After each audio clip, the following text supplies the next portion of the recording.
parlions justement de toi. Je t'ai manqué, tu vas bien? J'arrive directement de la gare sans passer par la maison. Oh, j'ai tant de choses à te raconter si tu savais. J'étais impatiente. Je regarde mon manteau, je reste une minute. Bonjour, Cosma Nikolaevitch. Et à la maison, tout va bien? Très bien, ma chérie, très bien. Tu as bonne mine. Tu as embelli pendant ces 8 jours. Le voyage s'est bien passé? Oh, merveilleux. Maman et Katia t'envoient leurs affections. Très bien. Vassili Oreitch m'a chargé de t'embrasser. Ah, j'allais oublier. Ma tante t'envoie un pot de confiture. Mais ils te reprochent tous de ne jamais leur écrire. Zina m'a chargé de t'embrasser. Oh, si tu savais ce qui s'est passé, j'ose à peine te le raconter. Quelle histoire! Ma chérie, Mais... nous fêtons aujourd'hui notre jubilé. Une délégation du conseil d'administration peut arriver d'un moment à l'autre. Et toi, tu n'es pas encore habillée. Mais comment? Mais oui! Mais c'est le jubilé aujourd'hui! Oh, mes félicitations! Je vous souhaite! Mais alors, vous vous réunirez? Oh! Et puis après, un dîner! Oh, j'adore ça! Tu te souviens ce qu'il a pu te donner de mal, le magnifique compliment que tu as écrit pour le conseil d'administration? On va te le lire aujourd'hui. Ma chérie, il ne faut pas parler de ces choses ici. On verra plus tard, plus tard. Oh, mais tout de suite, une seconde. Juste le temps de te raconter. Et je me sauve. Oh oui, le croiras-tu? Juste avant le souper, nous nous promenions, Katia et moi, dans une allée, quand brusquement, un coup de revolver. Oh non, je ne peux pas en parler avec sang-froid, je ne peux pas. Nous nous précipitons vers la fenêtre du jardin, et là, par terre, ce pauvre Grandilevski, un revolver à la main. Non, je peux plus supporter. Ah! Qu'est-ce que vous voulez encore, vous? Excellence, est-ce que mon mari ne pourrait pas reprendre son travail? Il s'était tiré un coup de revolver en plein cœur. Là, Katia la Provote est tombée sans connaissance, et lui, toujours par terre, terriblement effrayé, il réclamait un médecin. Le docteur est arrivé et a pu sauver le malheureux. Excellence, est-ce que mon mari ne pourrait pas reprendre son travail? Non, je peux plus supporter.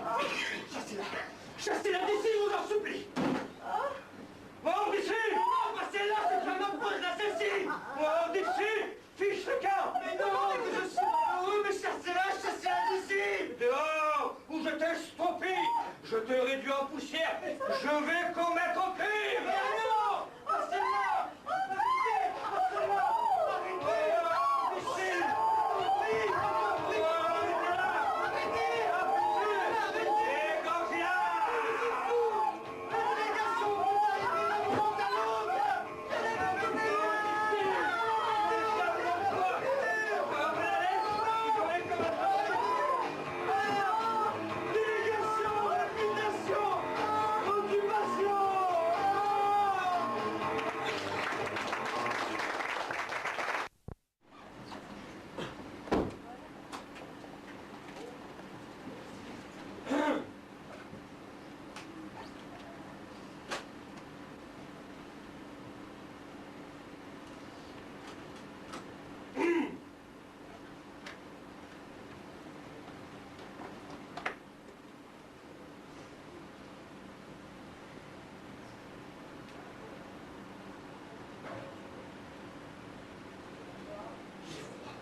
Je frissonne comme si je devais passer un examen.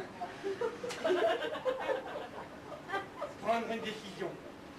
Voilà la chose capitale. Si on se met à réfléchir, à hésiter, à discuter, à attendre l'épouse idéale ou le grand amour, on risque de rester célibataire. Natalia Stepanova est une excellente maîtresse de maison. Il est pas mal de sa personne à l'instruction. Que me faut-il de plus? D'ailleurs, il faut absolument que je me marie. J'ai déjà 35 ans, c'est l'âge critique. J'éprouve éprouve le besoin d'une vie ordonnée, bien réglée. Et oui, j'ai déjà 35 ans, c'est la statistique. Et puis j'ai une lésion au cœur. Tout le temps des palpitations. Pour un rien, je me mets dans des états terribles. En ce moment, par exemple, j'ai la paupière de l'œil droit qui saute et mes lèvres qui tremblent. C'est pour vous dire. Mais le pire c'est la nuit. La nuit, à peine couché, hein, à 2 doigts de m'endormir. Pan, un coup dans le côté gauche, et pan dans l'épaule, et pan dans la tête. Alors je me lève, je marche un peu.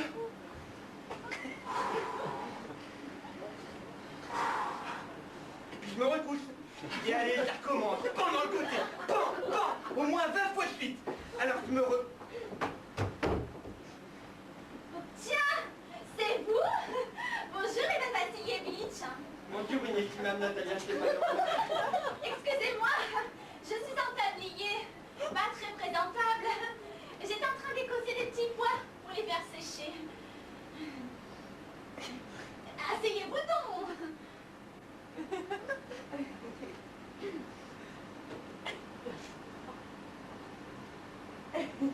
Puis-je vous offrir quelque chose? Non merci, j'ai déjeuné.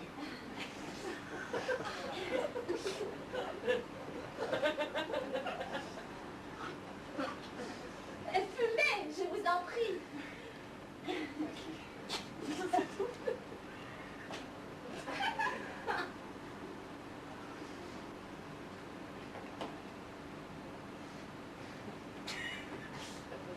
Voilà des allumettes.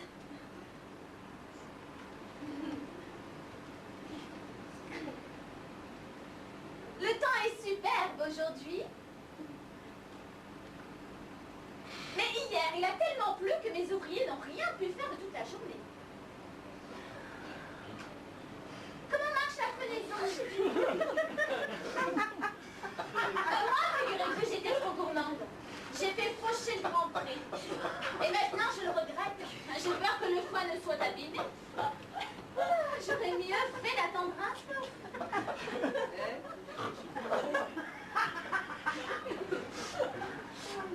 Mais dites donc, vous êtes en habit, la parole? J'en reviens pas. Vous allez au bal? Je très bonne mine. En quel honneur cette élégance? Voyez-vous, inestimable Natalia Stepanovna, je suis venu vous demander, vous serez sans doute très étonné, hein, fâché même peut-être, mais je suis tout glacé. Mais de quoi s'agit-il? Eh bien... Je tâcherai d'être bref. Vous savez, chère Natalia Stepanovna, que j'ai l'honneur de connaître votre famille depuis longtemps, depuis mon enfance. Ma défunte tante et son époux, dont vous ne l'ignorez pas, j'ai hérité les terres, ont toujours connu votre défunte maman, ainsi que votre papa, en haute estime. La lignée des Lomov et celle des Tchoubokov ont cessé d'entretenir des relations amicales, on pourrait même dire des relations intimes. D'ailleurs, comme vous le savez, nos terres se touchent. Rappelez-vous, mon pré au bas est contigu à votre bois de boulot. Et donc... Excusez-moi de vous interrompre. Vous venez de dire mon pré aux vaches. Oui. Mais est-ce qu'il est à vous? Avec ces questions... Mais voyons, le pré aux vaches est à nous et non pas à vous. Ah non, il est à moi, inestimable Natalia Stepanovna. Revenez à vous-même, mais comment cela serait-il possible? Comment?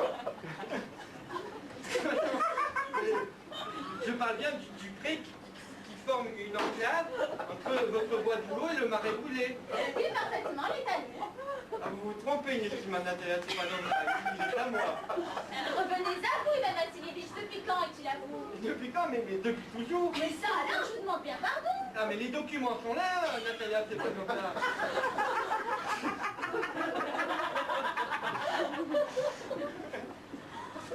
Le pré aux vaches a été en litige, c'est exact, il y avait lurette. Mais aujourd'hui, tout le monde sait qu'il est à moi, à quoi qu'on discutait. Écoutez, la grand-mère de ma tante avait prêté gratuitement cette terre aux paysans du grand-père de votre papa, pour une durée illimitée. Les paysans fabriquant des briques à son intention. Ayant ainsi joui assisté au match pendant une quarantaine d'années.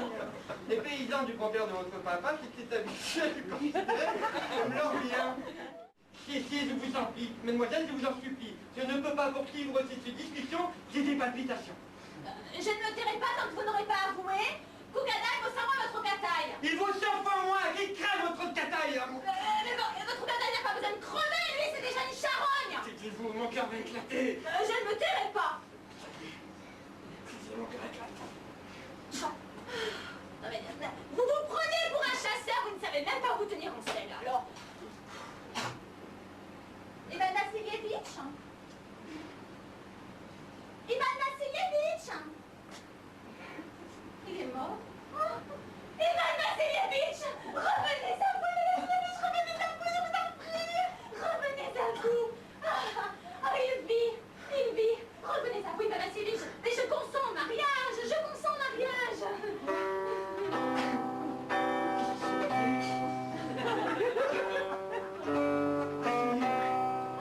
Mon cœur 36 chandelles.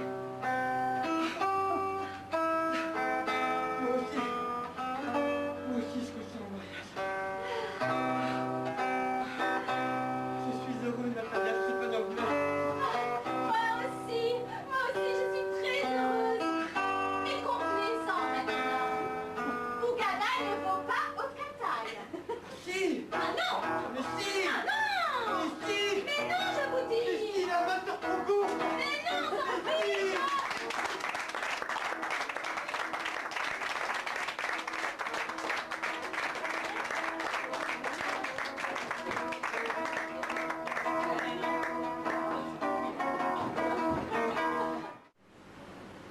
Tu causes trop, imbécile. Et espèce de mule. J'ai l'honneur de vous saluer, madame. Grigory Stepanovitch Smirnov, lieutenant d'artillerie en retraite, propriétaire foncier. Je m'excuse de vous déranger, mais il s'agit d'une affaire très importante. Que désirez-vous? Votre défunt époux, que j'avais l'honneur de connaître, me doit toujours de traite de 1200 roubles. Demain, je dois payer des intérêts à la banque agricole. C'est pourquoi je vous serai très reconnaissant, madame, de me verser cette somme aujourd'hui même. 1200 roubles. Et pourquoi mon mari vous les devait-il? Il m'achetait de l'avoine. N'oublie pas, Lucas. Donne un quart supplémentaire d'avoine à Toby.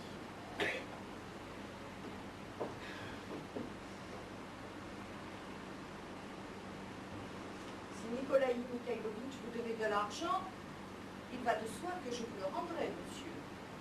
Mais aujourd'hui, vous m'excuserez, je n'en ai pas.